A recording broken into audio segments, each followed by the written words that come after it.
성경 다니엘서입니다. 5장 17절로 23절까지의 말씀입니다. 구약 성경 1241페이지 다니엘 5장 17절로 23절까지의 말씀. 제가 22절까지 봉독하고 마지막 23절 합독합니다. 다니엘이 왕에게 대답하여 이르되 왕의 예물은 왕이 친히 가지시며 왕의 상급은 다른 사람에게 주옵소서. 그럴지라도 내가 왕을 위하여 글을 읽으며 그 해석을 아뢰리이다. 왕이여, 지극히 높으신 하나님이 왕의 붙인 느부갓네살에게 나라와 큰 권세와 영광과 위엄을 주셨고 그에게 큰 권세를 주셨으므로 백성들과 나라들과 언어가 다른 모든 사람들이 그의 앞에서 떨며 두려워하였으며 그는 임의로 죽이며 의미로 살리며 임의로 높이며 임의로 낮추었더니 그가 마음이 높아지며 뜻이 완악하여 교만을 행함으로 그의 왕위가 패한 바 되며 그의 영광을 빼앗기고 사람 중에서 쫓겨나서 그의 마음이 들짐승의 마음과 같았고 또 들나귀와 함께 살며 또 소처럼 풀을 먹으며 그의 몸이 하늘 이슬에 젖었으며 지극히 높으신 하나님이 사람 나라를 다스리시며 자기의 뜻대로 누구든지 그 자리에 세우시는 줄을 알기에 이르렀나이다.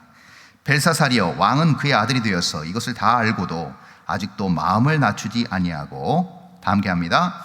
도리어 자신을 하늘의 주제보다 높이며 그의 성전 그릇을 왕 앞으로 가져다가 왕과 귀족들과 왕후들과 후궁들이 다 그것으로 술을 마시고 왕이 또 보지도 듣지도 알지도 못하는 금, 은, 구리, 쇠와 나무, 돌로 만든 신상들을 찬양하고 도리어 왕의 호흡을 주장하시고 왕의 모든 길을 작정하시는 하나님께는 영광을 돌리지 아니한지라. 아멘. 오늘의 본문은 우리가 익히 아는 유명한 말씀입니다. 벨사살 왕과 그리고 벽에 씌어진 손가락을 본 벨사살 왕의 굉장히 두려움과 그 벨사살 왕의 호출로 왕 앞에 선 다니엘과의 대화의 내용이 오늘 본문입니다. 그래서 오늘 본문은 대조적으로 두 사람이 등장합니다. 바로 벨사살 왕과 다니엘이 등장을 하죠. 그런데 이 벨사살 왕에 대해서 조금 우리가 살펴볼 필요가 있습니다. 여기는 지금 본문에서는 느부갓네살 왕의 아들처럼 나옵니다. 그런데 여러분, 이 원문과 또 히브리어로 기록된 구약의 어떤 그런 정서 안에서 이 아들이라는 말, 또 아버지라는 말을 우리가 조금 좀 분석하고 넘어가야 될 필요가 있습니다. 우리는 보통 아버지 하면 바로 우리 직계 존속 위에 바로 아버지를 얘기합니다. 그런데 이 지금 히브리 문화에서의 아버지는 조상을 얘기합니다. 그러니까 할아버지가 될 수도 있고요, 증조 할아버지도 될 수 있습니다. 아들도 역시 마찬가지입니다. 아들도 바로 밑에 아들이 될 수도 있지만 그 밑에 손자가 될 수도 있는 것이죠. 그래서 직접적인 자손을 얘기합니다. 큰 넓은 의미에서 같은 족속을 의미한다고 할 수 있겠죠. 그러면 벨사살 왕은 어떤 족보를 가지고 있는가? 어디서부터 이 벨사살 왕의 어떤 생애의 출처는 무엇인가라는 것이죠. 고대 역사가 남겨놓은 흔적들이 있습니다. 그 고대 역사가 남겨놓은 흔적은 무엇이냐면, 성경을 기반으로 했을 때 우리가 잘 아는 것처럼 바벨론이라는 대제국을 강성한 나라로, 부강한 나라로 세운 느부갓네살 왕이 있었습니다. 그 느부갓네살 왕 사후에, 그리고 나서 그 다음에 그의 후손들이 왕위를 계승해서 물려받게 되죠. 그런데 그 왕의 후손들 중에 누가 나타나냐? 바로 나보니두스라는 왕족이 하나 있었습니다. 그 나보니두스라는 왕족은 어느 정도 나이가 지긋한 상태에서 그 아들이었던 벨사살의 도움을 얻어서 주전 556년이죠. 정확하게 얘기하면 유다가 주전 586년에 멸망했으니까 유다가 멸망한 이후, 남유다가 멸망한 이후 30년 후에 군사 쿠데타를 일으킵니다. 그러니까 나보니두스를 중심으로 해서 그 아들 벨사살이 중추적 역할을 해서 군사 쿠데타에 성공하게 되는 거죠. 쉽게 말하면 이런 상황이라고 할 수 있습니다. 조선을 개국하는 어떤 그 과정 속에서 위화도 회군을 한 태조 이성계 옆에 누가 있었어요? 그 아들, 넷째 아들 태종, 이방원이 있었죠. 마치 이러한 형국이라고 보시면 되고 이와 매우 흡사하다고 할 수 있습니다. 그래서 벨사살은 굉장히 아버지를 도와서 그 큰 제국의 주도권을 장악하게 되죠. 그런데 중요한 사실이 있습니다. 그건 뭐냐면 자기 아버지였던 나보니도스가 이미 많이 연로한 상태였습니다. 그래서 실권은 잡았지만 실질적인 정치적 간판 스타로 앞에 내놓긴 했지만 실제적으로 뒤에서 모든 정치적인 역량을 발휘하고 모든 군사나 또 여러 어떤 정치적인 부분에서 결정권을 행사하는 실질적인 왕은 누구였는가? 바로 벨사살 왕이었다는 겁니다. 그런데 이 벨사살 왕이 이렇게 자기에게 돌아올 수 없는 어떤 왕위를 군사적인 어떤 무력으로 찬탈할 수 있었던 근저에 깔려있는 마음이 오늘 본문은 아니지만 바로 앞절에서 우리가 엿볼 수 있습니다.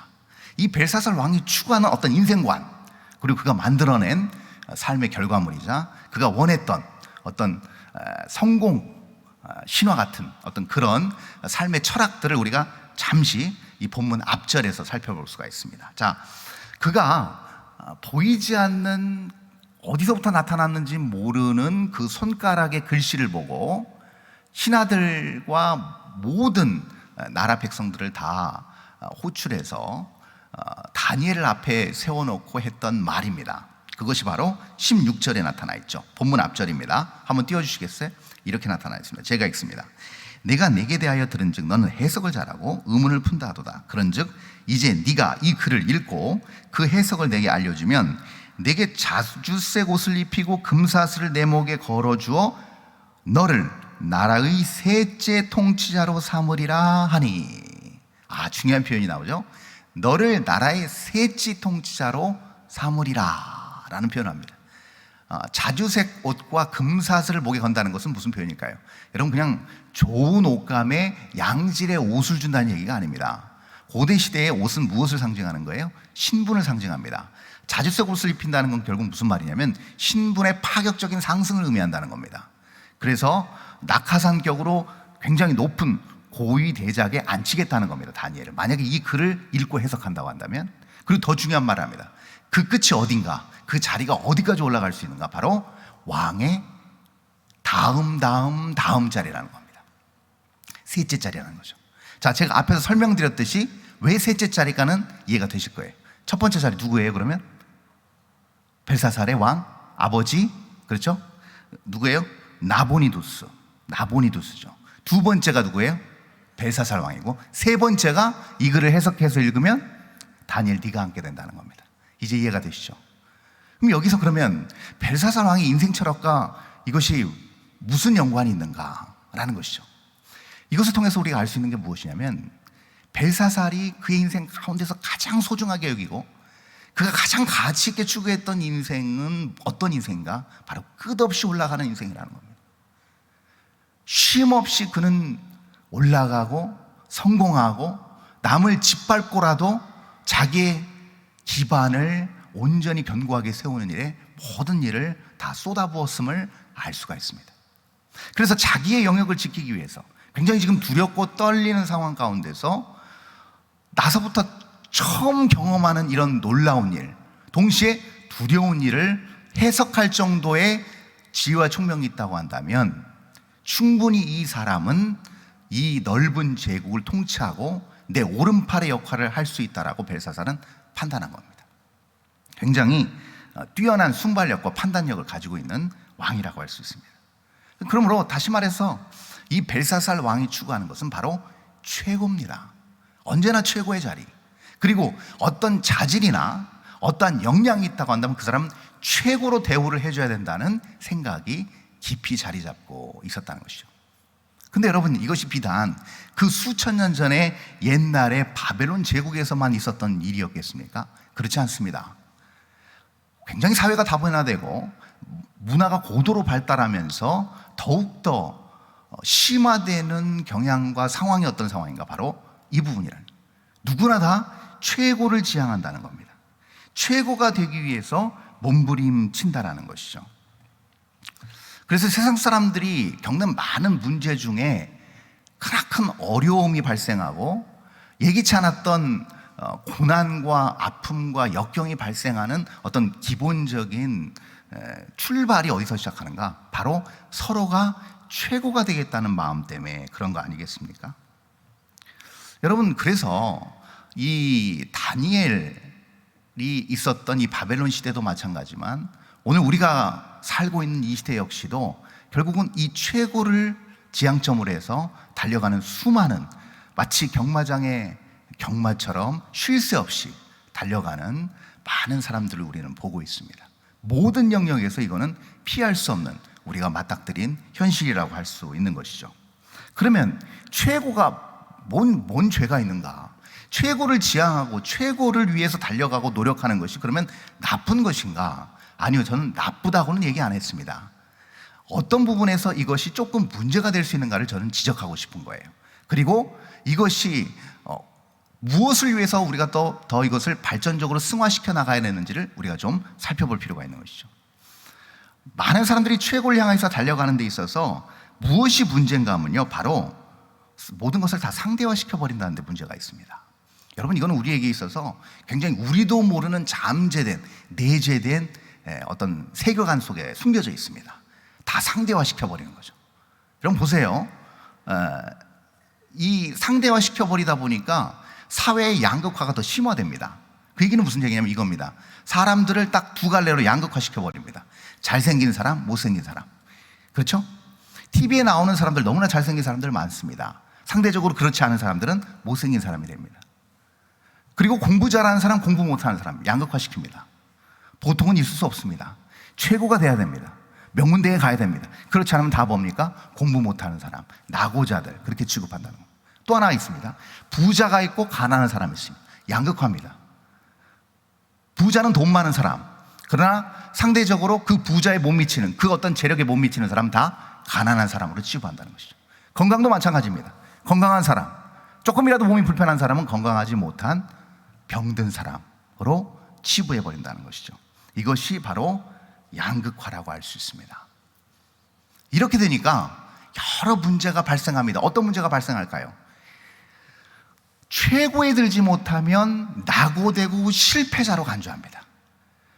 그러니까 이거에 대한 공통분모가 뭘로 결론이 나는가? 성공 아니면 실패로 결론이 나는 겁니다. 여러분, 교회도 그렇지 않겠습니까? 물론 모든 성도들이 다 그렇게 생각하는 건 아니지만 큰 교회가 좋은 교회라고 생각하고 작은 교회가 그렇지 않은, 좋지 않은 교회라고 생각한다고 한다면 이것 역시 양극화에 이미 오염된 생각이라고 볼 수 있는 것이죠. 바로 최고를 지향하는 그런 잘못된 문제들을 많이 만들어낼 수 있다는 겁니다. 자, 그런데 다니엘은 어떻는가? 상대적으로 이 다니엘은 지금 무엇을 추구하는가? 이것이 굉장히 우리에게 중요한 관심사가 될 것입니다. 그렇죠? 자, 그것을 오늘 다니엘이 잘 보여주고 있습니다. 본문 17절, 본문 첫 절에서 다니엘이 그 벨사살 왕이 제안한 것에 대해서 이렇게 답변합니다. 우리 한번 읽어볼까요? 17절 시작. 다니엘이 왕에게 대답하여 이르되 왕의 예물은 왕이 친히 가지시며 왕의 상급은 다른 사람에게 주옵소서. 그럴지라도 내가 왕을 위하여 이 글을 읽으며 그 해석을 아뢰리이다. 예, 다니엘이 지금 벨사살 왕의 프로포즈를 지금 받고 있습니까? 거부하고 있습니까? 사양하고 있습니다. 그렇죠? 받지 않습니다. 왜 다니엘은 이렇게 했을까요? 다니엘이 이거를 선택한 이유가 무엇일까요? 이미 오를 때도 올랐기 때문일까요? 아닙니다. 그렇지 않아요. 다니엘은요, 지금 이것을 사양한 이유가 있었습니다. 그게 무엇인가? 바로 다니엘이 추구하는 바가 최고가 아닌 최선이었기 때문에 그렇습니다. 말장난 같지만 굉장히 중요한 다름을 우리에게 보여주고 있습니다. 모든 사람들이 최고를 추구할 때 최선을 찾는 것, 그리고 최선을 향하여서 최고에도 아랑곳하지 않고 최선만을 굳건히 내 마음속에, 그리고 내 인생관으로 삼고 살아가는 것, 결코 여러분 만만치 않습니다. 쉽지 않은 싸움이라는 것이죠. 다니엘은요, 높은 자리에 올랐기 때문에 이것을 사양한 것이 아닙니다. 우리는 알고 있습니다. 그는 최저도 경험했고 최고도 경험했습니다. 그럼 모든 환경 속에서 그는 언제나 하나를 견지하고 나갔습니다. 그건 무엇인가? 최고가 되기 위한 노력이 아니었습니다. 언제나 그의 선택은 최선이었습니다. 이것을 우리는 잘 알고 있다는 것이죠. 여러분, 사람들이요, 최고를 추구하는 이유가 있고, 최선과 최고를 헷갈려서 마치 최고가 최선인 것처럼 그렇게 잘못 판단하고 선택하는 이유가 무엇인지 아십니까? 여러분, 단 하나예요. 최고를 지향하고 최고를 선택하는 사람들의 전형적인 특성이 무엇인가 하면 바로 환경과 상황에 눌려있기 때문입니다. 모든 것이 다 양극화됐기 때문에 보여지는 것에 마음이 좌지우지할 수밖에 없습니다. 그 마음이 흔들릴 수밖에 없는 것이죠. 그 얘기는 무슨 얘기인가? 병에 걸리면 내 삶이 무너지는 것 같은 것을 느끼는 겁니다. 불편하죠, 힘들죠, 고통스럽죠. 그러나 삶이 무너지지는 않습니다. 병원 가서 치료받고 수술받고 회복될 수도 있어요. 그럼에도 불구하고 내가 실패했다고 생각하고 환경의 지배를 벗어나지 못해서 거기에 굴복하고 그 인생이 송두리째 흔들리는 모습을 볼 수 있습니다. 내가 어떤 크나큰 사건을 겪고 크나큰 문제를 겪고 아직도 내가 거기에 매여 있다고 한다면 여러분, 분명한 사실이 알아야 됩니다. 그것은 무엇인가? 아직도 내가 최고라는 사슬에 매여 있다는 겁니다. 그것은 최선의 선택이 아님을 알아야 됩니다. 이것을 놓치고 있다는 거죠. 그래서 최선을 선택하는 사람들은 어떤 사람들인가? 환경과 상황에 그렇게 민감하게 반응하지 않습니다. 옛날에는 거울만 봐도 내 모습에 만족스러워하고, 누가 사진 찍자고 하지 않아도 내가 스스로 사진 찍어달라고 했을 정도로 아름다운 미모를 뽐냈던 분들이 시간이 점점 지나면서 사진 찍기도 싫어지고, 왜 내 얼굴은 이렇게 갈수록 주름살이 많아지고 흰머리가 많아지고 볼품 없어지는가? 여러분, 최고를 지향하는 또 다른 전형적인 모습이에요. 그거에 따라서 내가 위축되고 또 내가 예전같이 온전한 나의 삶을 영위할 수 없을 정도로 간다면 여러분, 그것은 환경과 상황에 휘둘리는 모습이라고 할 수 있습니다. 옛날엔 돈이 많고 부유하고 안락한 삶을 살았는데 지금 그렇지 않다라고 해서 내 삶이 위축되고 교회에서 예전처럼 온전히 봉사하지 못한다고 한다면 그것 역시 최고를 추구하는 안타까운 모습이라고 할 수 있습니다. 그러나 최선을 추구하는 사람은 그렇지 않습니다. 상황에 민감하지 않습니다. 못생겨도, 물질이 없어도, 또 공부를 못해도 그것 때문에 주눅들지 않습니다. 그것 때문에 스스로를 비참해하지 않습니다. 물론 내 자신이 준비를 못하고 내 자신이 내 삶에 대해서 충실하지 못해서 얻은 결과라고 한다면 여러분, 그거는 문제가 있겠습니다만은, 똑같이 열심히 주어진 환경 안에서 최선을 추구하면서 표대를 향하여 달려왔을 때 그 결과가 최고가 아닐지라도 거기에 대해서 만족하고 기뻐하고 또 다른 소망을 품고 나아갈 수 있다고 한다면 그 사람은 최선을 추구하는 하나님의 사람인 것입니다. 이것을 우리가 바로 알아야 된다는 것이죠.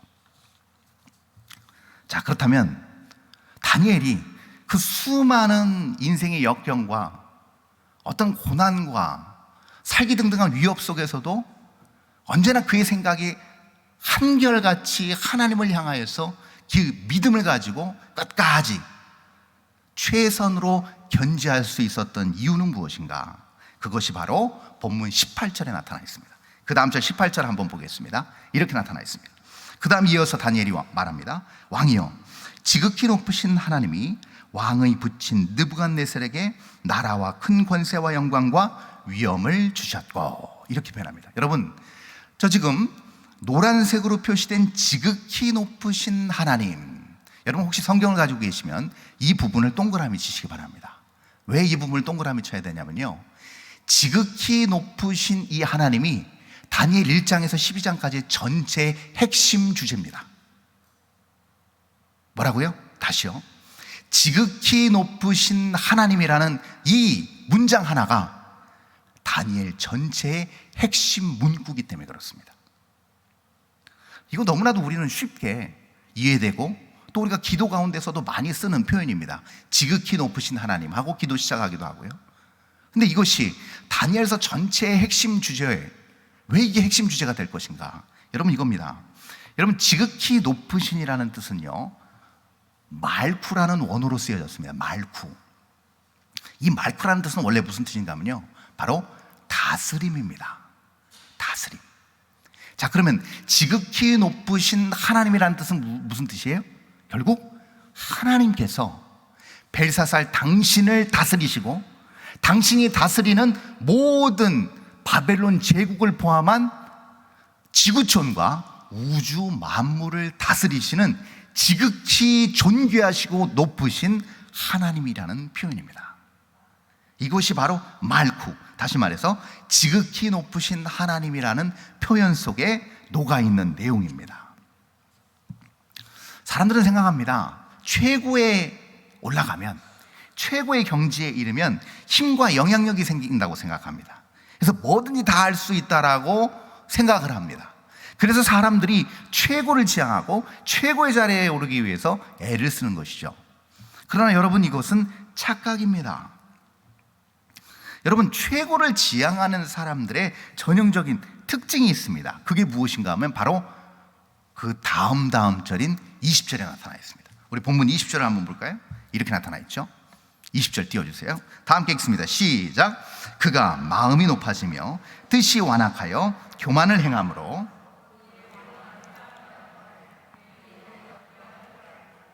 네. 자, 그의 마음이 높아지며, 누구의 마음일까요? 느부갓네살 왕의 마음이었죠. 근데 그가 대제국을 건설하고 주변에 여러 나라의 원정을 가서 그 여러 나라를 다 평정하고 정복을 하면서 수많은 부귀와 영광이 그에게 물밀들 밀려들었습니다. 즉, 다시 말해서 최고의 자리에 오르면서 상황과 환경이 그를 온전히 세워주고 견고히 지탱해 나가는 것으로 착각했습니다. 그 착각의 첫 번째 전초가 뭐였어요? 바로 그가 교만해졌다는 겁니다. 스스로 마음이 높아졌다는 겁니다. 제가 아까 말씀드렸습니다. 최고를 지향하는 사람들의 전형적인 특징이 뭐라고 그랬어요? 보여지는 환경과 상황에 마음이 휘둘린다고 했습니다. 내가 원하는 방향과 내가 원하는 환경과 내가 원하는 상황이 아닐 시에는 동시에 어떤 의미가 있는 거예요? 환경이 무너지면 그래서 마음이 무너지고 인생이 무너지는 겁니다. 근데 반대로 뒤집어서 환경이 내가 원하는 환경, 내가 좋아하는, 내가 바랬던 상황으로 점점점 최고로 올라가게 되면 역으로 어떻게 될까요? 무너졌던 마음이 점점점 회복되는 것을 넘어서 스스로 마음을 높이고 교만하게 되는 겁니다. 이것을 지금 다니엘이 선왕 느부갓네살의 행적을 가져와서 지금 벨사살에게 설명하고 있는 것이죠. 이것을 우리 하나님께서는 어떻게 보시는가? 최고를 지향하는 사람들의 이러한 환경에 휘둘리는 모습을 우리 하나님께서는 함량 미달로 보십니다. 왜 이것이 함량 미달일까요, 여러분? 여러분, 우리 주변에 너무나도 멋진 사람 많고 유능한 사람 많고 대단한 사람 너무나 많습니다. 어찌 그 사람들이 인생의 함량 미달이라고 할 수 있겠습니까? 여러분, 그것을 전도서를 기록한 전도서 기자가 이렇게 얘기합니다. 전도서 서두에서 헛되고 헛되고 헛되니 모든 것이 헛되도다. 이게 무슨 말일까요? 눈은 보아도 족함이 없고 들어도 족함이 없는 세상과 부귀영화를 다 누렸던 그가 첫 번째 고백이 뭐였어요? 헛되고 헛되고 헛되니 모든 것이 헛되다. 왜 그랬을까요? 인간은요, 처음에 창조됐을 때부터 인간의 본질은 무엇입니까? 바로 하나님의 형상이었습니다. 그 하나님의 형상은 무엇이에요? 이 온 우주 만물을 말씀 한 방에 지으시고 창조하시고 경영하시고 운영하시는 전지전능하신 하나님의 형상입니다. 하나님의 지혜입니다. 그것을 고스란히 인간에게 우리 하나님은 심어 놓으셨습니다. 그래서 무엇이 가능한가? 생육하고 번성하여 땅의 충만함과 동시에 정복이 가능한 겁니다. 그 얘기는 무슨 얘기냐면 세상의 그 어떤 부귀영화, 세상의 그 어떤 대단한 것이 사람에게 만족을 줄 수 없음을 전도서 기자가 전도서 1장에서 천명하고 들어간 겁니다. 여러분, 아무리 돈을 많이 벌어보십시오, 아무리 최고의 높은 자리에 올라가 보십시오, 그 사람들 다 만나서 인터뷰해 보십시오, 그 인생에 만족이 있는지 없습니다. 인간은 태생적으로 이 세상의 그 어떤 것에 만족할 만한 존재로 창조되지 않았습니다. 여러분, 이 사실을 동의하시죠? 그렇다는 겁니다. 그렇기 때문에 상황과 환경과 이 세상의 그럴듯한 것에 마음을 뺏기고 좌지우지 흔들리는 그런 인생을 우리 하나님은 함량미달의 인생으로 평가하십니다. 그래서 그 글자가 어떤 글자입니다? 메네메네 데겔 우바르신이라고 쓴 겁니다. 저울에 달아보았다는 건 무슨 얘기입니까? 정확한 하나님의 진리의 기준에 대해 보았다는 겁니다. 처음 창조적 질서의 기준, 하나님의 경영의 기준에 대해 보았더니 그 인생을 정확하게 재보았더니 함량미달이랍니다. 그게 바로 메네메네 데겔 우바르신이었습니다. 여러분, 다니엘은 그런데 어땠습니까? 최저의 상태와 최고의 상황을 모두 경험한 다니엘은 언제나 굳건했습니다. 언제나 흔들림이 없었습니다. 상황과 형편에 따라서 그는 마음이 좌지우지 되지 않았습니다. 마치 큰 풍랑이 있는 배 안에서 언제 뒤집힐지 모르는 위기 상황 속에서, 풍전등화 상황 속에서도 끄떡없는 담담한 그런 모습이라는 겁니다. 여러분, 그 엄청나게 큰 파도가 몰아치는 그 상황 속에서 배가 뒤집히지 않을 유일한 방법은 무엇일까요? 배 전체를 뒤집히지 않도록 안전하게 크게 잡아줄 수 있는 닻이 있으면 됩니다. 그 닻을 저 밑바닥까지 쿵 내려놓으면 절대로 그 배는 뒤집히지 않습니다. 바로 이것을 다니엘이 터득하고 깨달았다는 겁니다. 이것을 본문 21절에서 지금 다니엘은 설명해 주고 있는데, 이 닷이 결국 무엇인가? 다른 게 아닌 하나님의 창조의 질서와 하나님의 통치의 질서인 바로 하나님의 주권이라는 겁니다. 아주 중요한 표현입니다. 우리 인생이 흔들릴 때마다 우리를 붙잡을 수 있는 유일한 대안, 유일한 힘, 능력, 우리의 인생을 안정적으로 견고하게 잡아줄 수 있는 유일한 대안은 결국 무엇인가 하면 다른 게 아닌 하나님의 주권이라는 것이죠. 우리 본문 21절 한번 볼까요? 이렇게 나타나 있습니다. 본문 21절. 자, 21절 제가 읽습니다. 사람 중에서 쫓겨나서 그의 마음이 들짐승의 마음과 같았고 또 들나귀와 함께 살며 또 소처럼 풀을 먹으며 그의 몸이 하늘 이슬에 젖었으며 지극히 높으신 하나님이 사람 나라를 다스리시며 자기의 뜻대로 누구든지 그 자리에 세우시는 줄을 알기에 이르렀나이다. 아멘. 하나님이 사람 나라를 다스리신다. 여기 똑같이 다스리신다는 그 표현이 바로 아까 지극히 높으신 하나님, 똑같은 원어를 썼습니다. 말쿠라는 말을 썼습니다. 이 하나님의 주권이 인생을 견고히 붙들어 세운다는 겁니다. 이것을 지금 다니엘이 간증적으로 설명하고 있는 것이죠. 자, 그렇다면 하나님의 주권을 우리가 어떻게 붙잡고 우리의 인생을 견고히 안정적으로 우리가 유지할 수 있을까? 다니엘처럼. 여러분 궁금하시죠? 그것을 우리 사도 바울이 아주 간략하게 정리했습니다. 여러분, 사도행전 24장 25절을 한번 보겠습니다. 이렇게 사도 바울이 설명하고 있습니다. 한번 읽어볼까요? 시작.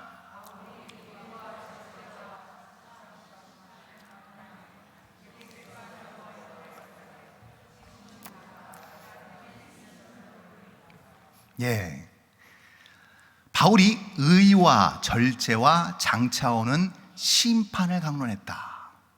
바로 이 부분이라고 할 수 있죠. 하나님의 주권의 전형적인 아주 세계로 정확하게 우리 바울 선생님이 잘 우리에게 설명해 주고 있는 내용입니다.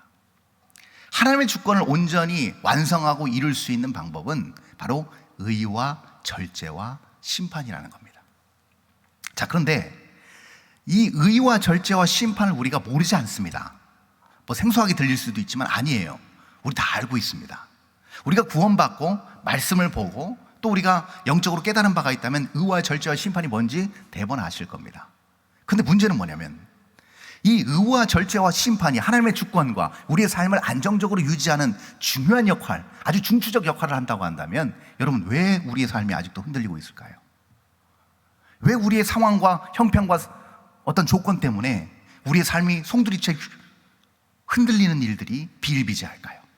왜 그것 때문에 우리의 마음이 주눅들고 아직도 슬퍼하고 아직도 어떤 두려움이 우리의 마음 가운데 끊임없이 염려와 근심과 걱정으로 엄습하는 이유가 무엇일까요? 여러분, 다른 게 아닙니다. 많은 대부분의 사람들이 의, 절제, 심판을 올바른 순서대로 생각하지 못하기 때문에 그렇습니다. 여러분, 대부분 이렇게 생각합니다. 천국에 가서 예수 안 믿는 사람 심판받고 예수 믿는 사람은 상을 받는다는 것, 그것은 아득한 내 죽음 이후의 일로 생각합니다. 대부분 그렇습니다. 여러분, 하나님의 주권을 온전히 인정하고 그 주권에 따라서 최선의 선택할 수 있는 유일한 방법은 무엇인가? 바로 역순으로 가야 됩니다. 다시 말하면 하나님의 상급을 먼저 바라보고 그것을 내 인생의 가장 중요한 가치와 믿음으로 받고 그 믿음에 반응하는 삶을 살아날 때 어떤 현상이 일어날까요? 여러분, 하나님의 말씀에 순종하지 않으면 심판이고 하나님의 말씀에 순종하면 그것은 상급이 됩니다. 그렇다면 우리가 그것을 먼저 추구하고 먼저 바란다고 했을 때 여러분, 우리의 삶을 영적으로 안일하게 살 수 있을까요? 아닙니다. 그럴 수 없습니다. 하나님의 준엄한 심판, 시퍼런 심판이 기다리고 있다고 한다면 여러분, 절대 우리가 하나님의 그 불꽃 같은 눈동자를 의식 안 할 수가 없습니다. 그러므로 절제가 가능해집니다. 우리의 유욕과 우리의 욕망을 끊어내버릴 수 있는 근거가 생기는 것이죠. 그리고 동시에 뭐가 나타납니까? 하나님의 약속의 성취가 온전히 이루어지는, 하나님의 의로 온전히 세워지는 것을 우리 인생에서 경험하게 된다는 것이죠. 여러분, 이 방법이 가장 최선을 향한 온전한 지혜로운 방법이라는 겁니다. 그래서 우리는 알고 있습니다. 우리가 구원받은 하나님의 백성이라고 한다면 우리에게 주어지는 분명한 상이 있다라는 것이죠. 그것을 히브리서 기자는 그의 믿음장 히브리서 11장 6절에서 이렇게 얘기하고 있습니다. 우리 외우시는 분도 계실 텐데요, 우리 한번 다 함께 힘차게 한번 히브리서 11장 6절을 다 함께 읽어볼까요? 시작. 믿음이 없이는 하나님을 기쁘시게 하지 못하나니 하나님께 나아가는 자는 반드시 그가 계신 것과 또한 그가 자기를 찾는 자들에게 상 주시는 이심을 믿어야 할지니라. 아멘. 믿음은 결국 무엇인가 하면 단순히 내가 행위적으로 무엇인가를 하는 것, 그것도 여러분 무시할 수 없는 중요한 영역이긴 하지만 히브리서기란 정확하게 이해하고 있습니다. 믿음이란 결국 하나님께서 우리에게 베풀어 주실 상을 바라보고 하나님 앞에 더욱더 가까이 친밀하게 나아가는 자라는 겁니다. 이것이 믿음 있는 자의 삶의 아름다운 모습이자 행보라는 겁니다. 여러분, 결국 그것이 무엇을 가져오는가? 상을 주신다는 얘기는 최종적으로 결국에는 하나님께서 우리의 모든 삶의 행적을 달아보신다는 내용입니다. 그렇죠? 그리고 상급을 하나님께서 결정해 주신다는 겁니다. 그렇다면 이미 그 상급을 바라보고 내 삶을 준비하고 나아가는 사람들에게 나타나는 전형적인 삶의 결과와 반응은 무엇일까요? 다른 게 아닙니다.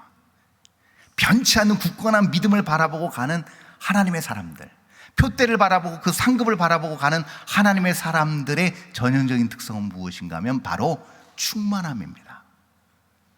불만족이 없습니다. 그렇지 않겠습니까, 여러분? 달아보았을 때 충분히 함량이 된다라고 했을 때 그것은 충만입니다. 그런데 그 함량 미달이었을 때 나타나는 전형적인 현상은 무엇일까요? 뭘 해도 불만족스럽습니다. 어떤 신앙생활을 해도 그것이 결국은 하나님의 상급이 아닌 나의 기준에, 나의 의에 기준한 나의 능력의 신앙이라고 한다면 그것은 언제나 불만족을 가져올 수밖에 없어요. 그래서 찰만자를 쓰지 않겠어요? 불만, 다 차지 못했다는 표현 아니겠습니까? 그러니 어떤 경우에 신앙생활을 열심히 한다고 하지만 무엇인가 불만에 차 있고 뭔가 만족스럽지 못하다고 한다면 여러분, 다시금 우리는 바라봐야 됩니다. 히브리서 기자의 말로 다시 우리는 우리의 삶을 재정비해야 됩니다.